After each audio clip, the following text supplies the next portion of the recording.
Hi everyone, this is Shirley from Shirley's World, and I'm here this evening again to tell a couple more nursing stories from way back. So these are stories from when I first graduated. I was on the loose, getting a job. Like I said last time, my first job was at St. Luke's Hospital. Thank you for all the replay visitors that are catching me on the replay, and thanks for the people that are joining. And I don't have a business to promote, but I do promote my blog, which I think I took my little information about that into the kitchen, but here's a little one. This is my blog address, Shirley's, and I spelled it. Oh, no, I didn't. shirleysworld.blogspot.com. That's me. And I blog. I try to blog every few days. Sometimes it'll go a whole week without me blogging, but I used to blog a lot more often before Periscope. Periscope has taken up some of my blogging time, but I enjoy it. I usually am on talking about my animals or my 1850 house or my chickens. But I started telling these stories about my nursing career. I graduated in 1963, and I was in nursing for about 20 years total. So I want to tell a little bit about when I first got out of training. When I left St. Luke's Hospital, my training was at Huron Road Hospital. The first hospital, I wrote notes down here, of course, now. Where are they? There. The first hospital I worked in was at St. Luke's Hospital in Cleveland, Ohio, on Shaker Boulevard in Shaker Heights. I worked there a short time till I got pregnant, and then I quit nursing for a couple years. I was a nurse back when you did patient care, you really did patient care. Some little things sticking up here. We didn't have computers. Everything was handwritten, longhand, nurses' notes, and the doctor's orders were written longhand, so we had to decipher them. And Lara Joseph, thank you for joining. You're new. I don't think I've seen you here before. Thanks for coming in. Yeah, I was a nurse back when we wore caps. We wore white uniforms, white stockings. Oh, it's your first time here? Yeah, you don't happen to be a nurse, do you? I do have some nurses that come in and watch my scopes on these nursing stories. But we wore white stockings and nurses' shoes, not clogs. They didn't even have clogs back then, I don't think. Oh, you're an animal trainer. I love animals, that's for sure. So when I was a nurse back when nurses did mostly patient care, and they passed meds, of course, and they gave baths. We gave baths with real wash rags and towels and soap and water in a big basin. And we gave back rubs. If you were on the evening shift before bed every night, you would go in and give the patients a back rub so that they would sleep good. The ones that could, you know. Yeah. It's much different now. Never once do I remember in the last, I was only in the hospital a couple times about 3 years ago, but it sure has changed, the nursing has. But nurses are, of course, paid much better now. My starting salary at St. Luke's was $3.50 an hour. That's true. Sometimes I think that too. I think they're better educated, but yeah, they don't do the patient care. That's the practical nurses and the aides do, I think, most of the patient care. But that wasn't like it was when I was a nurse. So it's definitely a business. And I can remember working when they said your patients, you no longer refer to your patients as patients, they are clients. So right then, I forget, I should have wrote down the year, that is when it changed to be more of a business. It's a big time business, yes.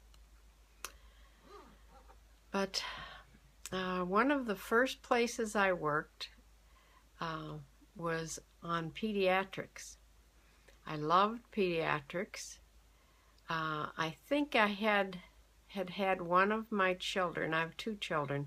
I had the first child and went back to work, and I worked in pediatrics until I got pregnant with my second child. But I think I worked there at least 2 or 3 years, maybe. I don't remember, but I love pediatrics. Pediatrics is where I learned a lot about children. I don't remember much of it now. You'll find if you listen to me long enough, my memory is horrible. So, yeah. But back then, when you're at the childbearing age, you have much more patience with kids. And I learned a lot about how to handle children. I mean, physically handle children. I learned how to hold babies, to give them their medicine, and how to hold children to give them their medicines, and how to talk to children. And yeah, I learned a lot in pediatrics. One of the I remember the really good pediatricians that I really liked. And one was a group of 4 pediatricians. I don't think I can remember all their names. I know one was my favorite was Dr. Hostetler. But one was Dr. Garcia, and there was 2 others. But I don't, I've been retired for, oh dear, I retired when I was about under 50 years old, so I didn't go my full stretch at nursing. I'll tell you about that later when I get through into the ER nursing. I just got burned out is what happened. But I retired, I forget the year. It was a good 30 years ago, I'm sure. I retired. 50, 60, 70. No, it must not have been that long. 20-some years ago. But, yeah, I remember one specific thing in pediatrics. We had a baby that had meningitis. It was a horrible, deadly disease back then, which it can be now, too. This baby was sort of touch and go for a while. And the reason I love Dr. Hostetler is because I think I either was working evening or night shift, I forget what, but he sat with that baby all day and all through the night. All night he was there and sat with this baby.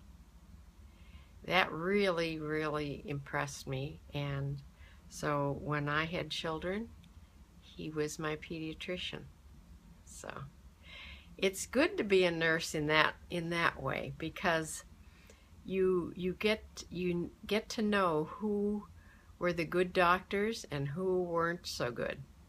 And I'm out of the loop now, and that's really hard. When I moved to Medina, I hadn't been in nursing a while, and I wanted to change to have a doctor that was, my doctor in Parma had retired, and I had to find a new doctor, so I found one in Medina. But it's hard when you're, yes, Medina, Ohio. It's hard when you don't have an in, you know. But when I did have a stint in the hospital and through the ER, I did find out that my doctor is very well thought of by the nurses, and the surgeon that I had, they all loved, so that's always good. Because I'd much rather ask a nurse that's practicing at the time, right now. I'd much rather take a poll with them than just to ask your physician, who he recommends. Yes, so. But I like my doctor okay now, and I love my surgeon, so I'm pretty lucky. Some people aren't so lucky. Because I knew back when I was in the ER, that working in the ER is where you can really see the good ones from the bad ones. I won't give any names, although I'm sure they're not in practice anymore, but I will tell about a couple of them, however, when I do the ER stuff. But yeah, but pediatrics, I love pediatrics. Details, yeah. I have some big details when I get into the stories about in the emergency room. But see, I don't remember a whole lot about when I was on the floors, because most of my career was in the emergency room. But after pediatrics, I had my daughter, and then took off another year, and then when I came back, I wanted to get back into pediatrics again, but there were no openings, so I took what I could on a medical floor. How do I get money for blogging? Well, I don't know that, because I don't get any money for my blogs. I don't have advertising or anything on my blogs. So you go to AdSense or something like that. If you Google it, you can find out.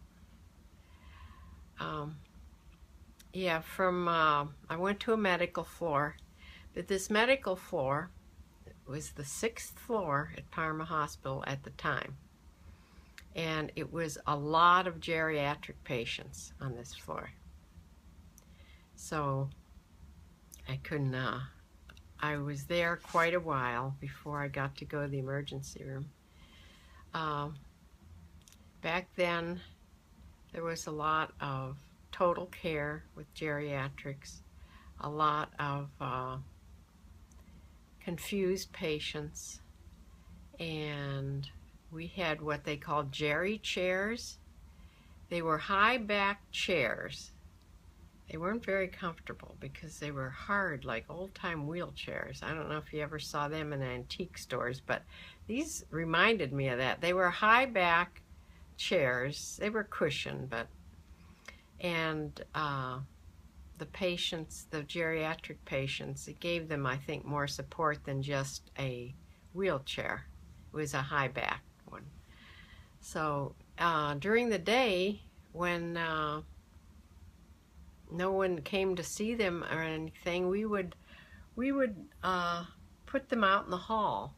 We would sit them out in the hall, sort of maybe 4 or 5 of patients near the nurses' station, so we could sort of keep an eye on them. Yeah, the Jerry chairs, I remember that. Also, restraints back then were legal. And if you had a patient that was trying to climb out of bed, or because they were confused or just obstinate, you could use restraints. They had a restraint across their belly, like a body restraint. No, they're not legal now. You can't tie a patient at all in any way. But there were wrist restraints, and I think even ankle restraints. I don't remember using them much, but wrist restraints we used because patients would try to get out of bed and try to put their side rails down. There were side rails. Well, there's side rails now, but yeah, none of that's legal anymore. Well, I wasn't in a prison. I was in a regular hospital. Yes, I'm a nurse. I was a nurse. I'm retired a long time ago. These are stories about when I was an RN, from my training on through when I finally retired from nursing. Your daughter is a nurse? Yeah. So on the 6th floor, I can remember one incident where, like I said, there were a lot of confused patients, and we were always bathing or cleaning up patients or feeding patients. But evidently this one patient was in bed, bedridden, and got his tray, or her tray. It might have been a woman, I don't really remember. But all of a sudden we heard crashing dishes, and we ran out in the hall, and we looked down the hall, and there were flying plates coming out of this room. He was just tossing them like frisbees. I keep saying he, so it must have been a man. Yeah, tossing these plates like frisbees out the door. I don't know if he didn't like his dinner, or he was just really anxious or confused or what, but I'll always remember that. And we sort of waited till the dishes stopped flying before we attempted to go in through the door. But yeah, I remember that one. Another story is about gypsies. I don't know if you know anything about gypsies. I just know about the clan that was in Parma, Ohio, and it was the Miller clan. Now, I was married to a policeman, a Parma cop, so I heard lots of police stories too about them. And the story about the gypsies when they came into the hospital, the grandmother, who was the gypsy queen at the time, was in the hospital, and she was in a room that was very close to the nurse's station because she's very, very, very sick. And the gypsies, there was a bunch of them, would come and visit. And I'll tell you this for sure, I'm not just saying this because out of the blue, but I'm telling you, they stole all kinds of things from the hospital. They would steal, things like blankets and, they had actually plates and silverware back then. That would be missing, and all kinds of stuff from the hospital rooms. It would come up missing, and we'd just have to keep replacing it because they were just smuggling it out of there. And that's not just a story. I know that's for sure. So anyway, the Gypsy Queen was a patient of ours, and we took care of her. But there were always at least 2 or 3 women around her at all times, and the men would come to visit. but the women were there, and they fed her, and they really took care of her. They bathed her and everything. So she died. I forget her name now, but she died. And as soon as she died, we had to leave the room, the nurses. We had to leave the room, and the gypsies, this wasn't a coroner's case or anything, so the gypsy women that were in there, they had a whole thing that they had to do to prepare her body, I guess, for burial. And I know they bathed her, and I don't know what all they did, but we weren't allowed in there, and the men weren't allowed in there either. It was just these 3 women that had been taking care of her. And so then when she left, they took her from the hospital. They had someone come that they, I guess, used for burial, and came right to the hospital and got her. Hi, Glowjust. Thanks for joining.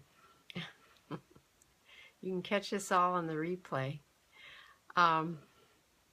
I also, my scopes are all on Catch, so you can go to catch.me and catch my scopes from way back. But yeah, so that was my experience with the gypsies. My husband had a lot of stories, but I won't tell you those because those would be secondhand. But I know they're true. Anyway, those are just a few of my thoughts about the 6th floor, the medical floor that I worked in. I really got a little burned out being up on the 6th floor.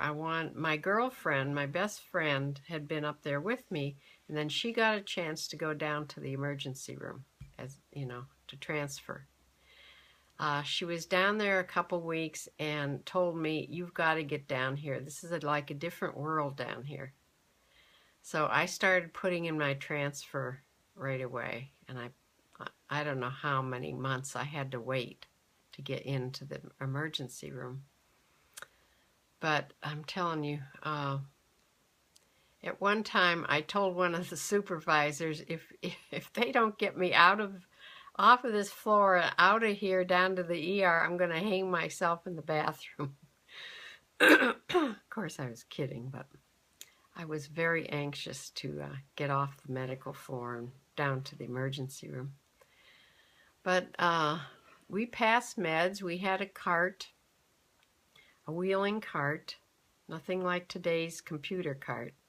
It was just a stainless steel cart, and the meds were all in the cupboard. They were in bottles. Medicines were in bottles or in the patient's containers in the med room, and they sent up, you know, large amounts at a time. So we had to count them out for each med time, like I don't know, 9393 or 612 or 814 and 8, or however you know, whatever times they were supposed to be passed, and you would dole out each med for each room in these little cups that fit down into the stainless steel medicine cart, and you'd go around and pass your meds, and they were supposed to be, they could be a half hour early or a half hour late, but not more than that. And do you know, to this day, every once in a while I still have a nightmare about completely forgetting to give my meds. I don't know why. That never happened to me. I never forgot to give meds, so I don't know. That was such a big fear that they, you know, meds had to be given on time, of course. But I think that's funny that I still have nightmares every once in a while about that. You'd think I'd have nightmares about my time at in the psych hospital I told you about, last week or a few days ago, but I don't. So that was life on the 6th floor, the medical floor, and then I got a chance to go to the emergency room. And she was right, it was another world. And I'm going to save the start of my career in the emergency room for next time. But those were some of my experiences with floor nursing, pediatrics, and a medical floor. So I know that we pushed a lot of carts. Well, we did in the ER too. Pushed a lot of big carts with patients laying on them. That's supposed to be one of the hardest things on your back that there is, maneuvering those carts onto elevators, off of elevators, But I will be back another day in the evening to tell you about my start in the emergency rooms as a nurse. So thank you for joining me, and I'll see you another day. I'll see you in the morning for my breakfast scope. All right, bye.